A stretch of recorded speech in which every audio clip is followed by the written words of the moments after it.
I'm sorry. We are working hard to bring her justice soon. Eu sinto muito. Nós estamos trabalhando duro para trazer justiça para ela cedo, em breve. A notícia aqui sobre a qual eu vou tratar talvez tenha sido uma das notícias mais tristes do Brasil nos últimos tempos. Mais do que isso, é uma notícia emblemática, tá? Que define uma época que, mesmo após vencida, jamais vai poder ser esquecida.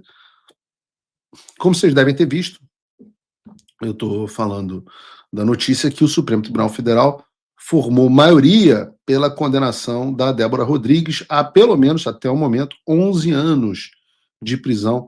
Vejam a reportagem disponível no Paulo Figueiredo Show. A primeira turma do Supremo Tribunal Federal formou maioria para condenar a pelo menos 11 anos de prisão a cabeleireira Débora Rodrigues dos Santos, que pichou a Estátua da Justiça com batom durante os atos do 8 de janeiro de 2023. Dos 5 ministros do colegiado, falta apenas o voto da ministra Carmen Lúcia.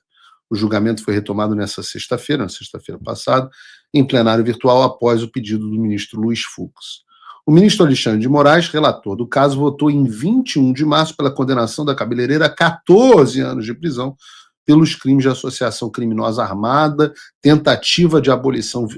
Associação criminosa armada com batom é muito ridículo. Tentativa de abolição violenta do Estado Democrático de Direito, muito violenta, golpe de Estado, deterioração de patrimônio tombado e dano qualificado pela violência e grave ameaça contra o patrimônio da União. Obviamente seguiu o voto do Alexandre de Moraes, o vagabundo do Flávio Dino, o Gordola. Nessa sexta-feira, por volta das 11 horas, o Fux optou por reduzir a pena a 1 ano e meio. De 14 para 1 ano e meio, admitindo apenas o crime previsto no artigo 62, inciso 1º da Lei 9.605 de 98, que trata sobre destruir, inutilizar ou deteriorar bem especialmente protegido por lei.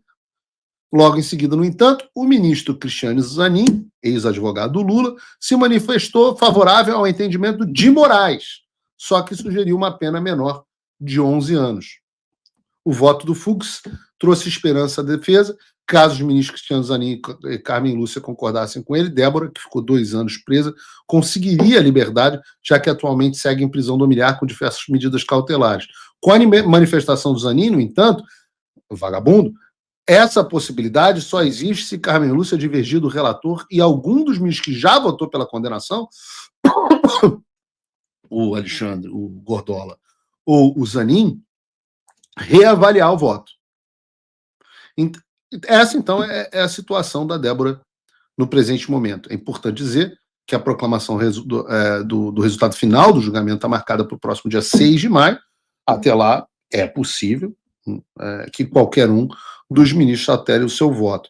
Para que a Débora não seja condenada a 11 ou 14 anos de prisão, a Carmen Lúcia precisa seguir o entendimento do Fux e, ao mesmo tempo, ou o Alexandre, ou o Gordola, ou o Zanin mudarem o voto deles. É improvável? É. É impossível? Quase. E eu sei que pode parecer irreal que qualquer um desses 3 mude o seu voto, mas a gente deve orar e pedir para que assim seja feito, né?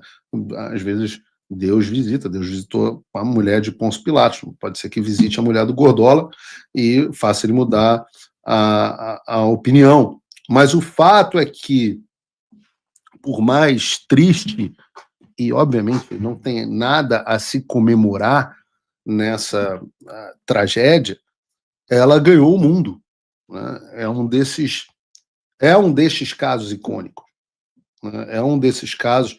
Eu tenho que dizer que a decisão dos ministros teve alguns impactos positivos para a nossa causa.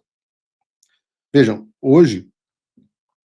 ontem, na verdade, uma matéria da Fox News, a maior rede de televisão dos Estados Unidos, que raramente trata sobre o Brasil, fez uma matéria sobre o caso, dizendo uma manifestante brasileira, segundo, não relatórios, né, segundo reports são reportagens. Segundo reportagens, foi condenada a 14 anos de prisão por escrever uma mensagem com batom em uma estátua durante os protestos em 2023. Diz a Fox News, Débora Rodrigues, de 39 anos, foi recentemente condenada após ser considerada culpada de envolvimento com uma organização criminosa com a intenção de realizar o golpe de Estado, segundo a BBC. Ou seja, a Fox News está citando a BBC. Rodrigues, que trabalha como cabeleireira, escreveu "Perdeu, mané" na estátua da Justiça em frente ao Supremo Tribunal Federal. No entanto, ela não esperava ser processada por escrever a mensagem e disse ao júri que desconhecia a dimensão dos protestos. Ela fala, fui ao protesto e não imaginei que seriam tão turbulentos, disse Rodrigues, segundo a BBC. Nunca fiz nada de legal na minha vida, acrescentou. De acordo com a BBC, e isso é a Fox News, citando a BBC, que é ou seja, a maior rede de televisão dos Estados Unidos, citando a maior rede de televisão do Reino Unido. O ministro Alexandre de Moraes argumentou que a cabeleireira, de forma consciente e voluntária, se alinhou aos manifestantes que buscavam derrubar o governo brasileiro.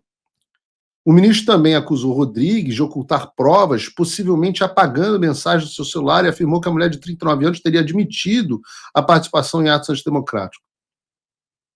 E continua a reportagem, dizendo que o próprio Bolsonaro pediu anistia para Débora e tudo mais. Ou seja, o caso recebeu também na BBC, que é a maior rede de rádio e televisão do Reino Unido, né? A reportagem da BBC foi mulher que usou o batom para escrever em estátua durante protestos no Brasil é condenada a 14 anos de prisão. Tá aí a reportagem da BBC. Então, vejam, eu peguei o caso, as publicações sobre a Débora e mandei hoje para várias pessoas do governo americano, inclusive pessoas da Casa Branca. E eu mandei aqui a reportagem da Fox News, dizendo assim, e a pessoa me respondeu aqui, absolutely maddening, ou seja, absolutamente enlouquecedor. Did you send this to fulano? Me perguntaram se eu mandei para uma outra pessoa que está envolvida nesse processo. A resposta do que eles me disseram: I'm sorry. We are working hard to bring her justice soon. Eu sinto muito.